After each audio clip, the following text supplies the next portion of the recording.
Que a graça e a paz do Senhor Jesus esteja sobre a sua vida, querido pastor, querido supervisor, querido líder, querido dirigente.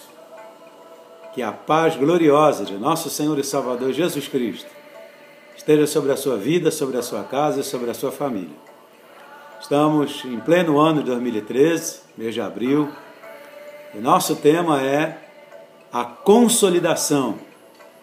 A criança não pode morrer, não é verdade? E ontem nós tivemos uma mensagem desafiadora, e essa mensagem tem a ver com a consolidação dos novos convertidos em nossa igreja. Nosso problema não é mais ganhar pessoas, ganhar vidas.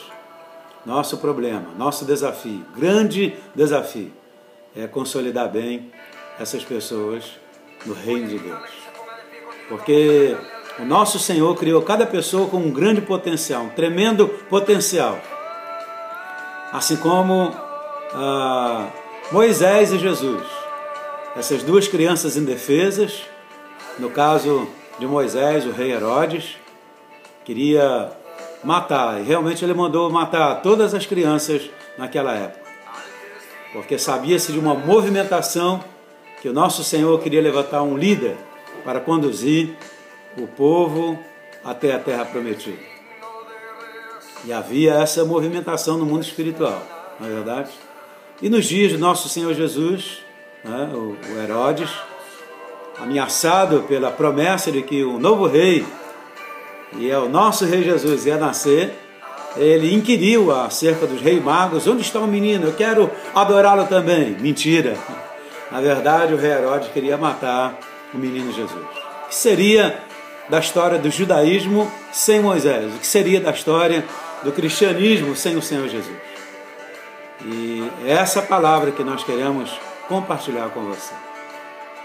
E é muito lindo a gente perceber, pelo relato bíblico, que Joquebede cuidou muito bem da sua casa, da sua família. Com certeza, essa mãe ficou num tremendo dilema, num drama, ao perceber que o rei Herodes havia liberado a ordem de que todas as crianças deveriam ser mortas. É verdade. Imagina o coração de Joquebede. E o tempo que ela pôde aguardar, esperar, ela esperou por 3 meses. Até que ela teve que, aquela ideia genial de colocar o bebezinho Moisés num cestinho de junco e colocou no rio. Por isso Moisés quer dizer tirado das águas. E podemos parafrasear, entrando na história dessa família maravilhosa, que essa mãe, no culto doméstico, no momento de oração, momento de comunhão com a família, com os filhos, por ser uma mulher conectada com o céu, com o reino de Deus, essa mulher deveria compartilhar. Ou seja, ela compartilhava com a família sobre a nossa origem, sobre Abraão, sobre Isaac, sobre Jacó, sobre os patriarcas. E sem dúvida o sonho era o libertador, Moisés. Que coisa tremenda. Com certeza Miriam ouvia essas histórias, ela ficava comovida, e ela recebia essa palavra no coração, e pode ser que Miriam, entrando na eternidade, ela viu Deus usando a vida do seu irmão Moisés. E podemos ver Miriam saindo de casa, correndo, pulando por cima do rio, dos juncos, passando próximo de jacarés, cobras, tantos perigos que ela passou, mas ela queria ver o resultado, onde ia parar o seu irmãozinho Moisés. Afinal, Moisés era a esperança de Israel para aquela família, esperança de entrada na terra prometida, esperança da libertação de quase 2 milhões de pessoas. Moisés, o grande líder. Por isso, nós declaramos: a criança, o menino não pode morrer. E foi lindo quando Miriam chega próximo da criança, e aquele cestinho de junco vai lá ter com as princesas de Faraó, as princesas. E diz a palavra que essa princesa do Egito disse, porventura não é um dos hebreus essa criança? E Miriam logo se apresenta junto e diz, olha, você quer que eu vá em busca de uma ama para cuidar dessa criança? Que lindo! Quem gera, cuida. E imediatamente, ao ouvir o sim daquelas princesas de Faraó, Miriam vai correndo em busca da mamãe Joquebede, porque a mãe precisava ensinar, consolidar, fortalecer, gerar no coraçãozinho de Moisés essa grande expectativa, esse sonho de Deus, de usar a vida de Moisés para ser uma bênção. Interessante que Joquebede foi a primeira missionária em tempo integral paga pelo Egito, não é verdade? Eu fico a imaginar os princípios, a educação, os ensinamentos. Oh, querido irmão, querida irmã, como nós precisamos aprender com Joquebede. Joquebede consolidou muito bem a vida de Moisés.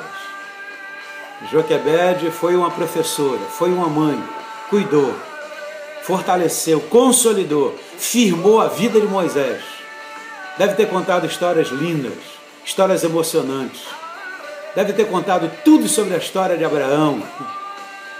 E a consolidação foi tão tremenda, tão firme. Talvez a consolidação que nós deveríamos fazer hoje com nossos discípulos. Porque no momento em que Moisés foi convidado para ser o rei do Egito, ele disse, não quero. Diz o livro de Hebreus que Moisés optou por sofrer com o povo de Deus. Moisés via o invisível. Moisés era um homem que tinha comunhão com Deus por causa dos ensinamentos de sua mãe, Joquebede. Moisés estava decidido a chamar à existência as coisas que não são como se elas já fossem.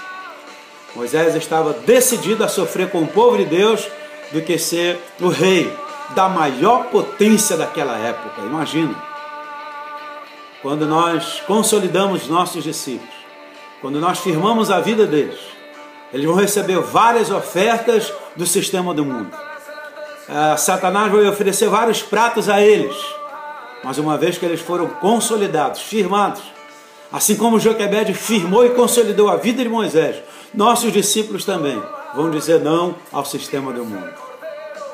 E vão dizer sim para sofrer com o povo de Deus, para viver o reino de Deus, para andar no reino de Deus e serem bênção na face dessa terra. E assim como Jesus orou dizendo, venha o teu reino, seja feita a tua vontade, assim na terra como no céu, nossos discípulos também se gastarão pelo reino de Deus. Esse é o sonho de Deus. Moisés disse não ao convite para ser rei do Egito, aquela grande potência.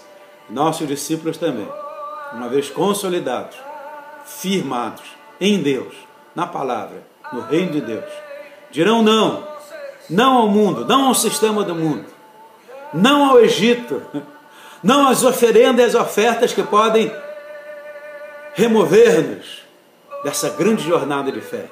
Como Paulo disse, combati o bom combate, acabei a carreira e guardei a fé. Isso é lindo, é maravilhoso. Um menino não pode morrer, a criança não pode morrer. Moisés se tornou uma potência na mão do Senhor. E eu creio que todos os nossos discípulos também serão uma potência nas mãos do Senhor.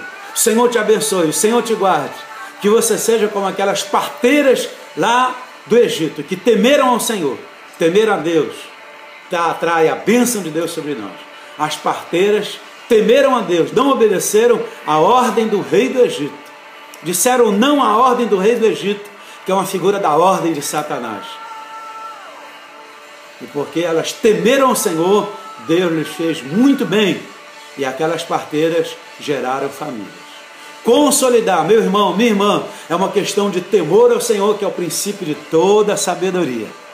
Uma liderança que teme ao Senhor vai pegar os novos convertidos em nossa igreja local, vai consolidá-los como Joquebede consolidou. Por quê? Porque é em nós o temor do Senhor, que é o princípio da sabedoria. A nossa oração por esse tempo, nesse 2013, é que todos os nossos discípulos sejam tementes a Deus. Como aquela palavra desafiadora do profeta Léo Vinícius Peixoto do Nascimento. Você lembra? Temor ao Senhor. Temor ao Senhor. Temor ao Senhor. as parteiras temeram ao Senhor e edificaram o reino de Deus, não permitindo que os meninos fossem mortos, não permitindo assim que Moisés fosse morto. E porque Moisés não foi morto, Moisés foi consolidado. Moisés agora se levanta como um grande líder do povo de Deus, dos hebreus. E Moisés agora confronta o rei do Egito. E Deus usa a vida de Moisés com sinais e maravilhas. Numa grande jornada de fé, ele conduz 2 milhões de pessoas até a terra prometida. É isso que o Senhor quer de você, meu querido líder, meu querido pastor, líder de distrito, líder de setor, de área. Que Deus te abençoe e que você seja um poderoso consolidador. Deus te abençoe. É a nossa oração em nome de Jesus Cristo, aquele que vive e reina pelos séculos dos séculos. Amém, amém, amém.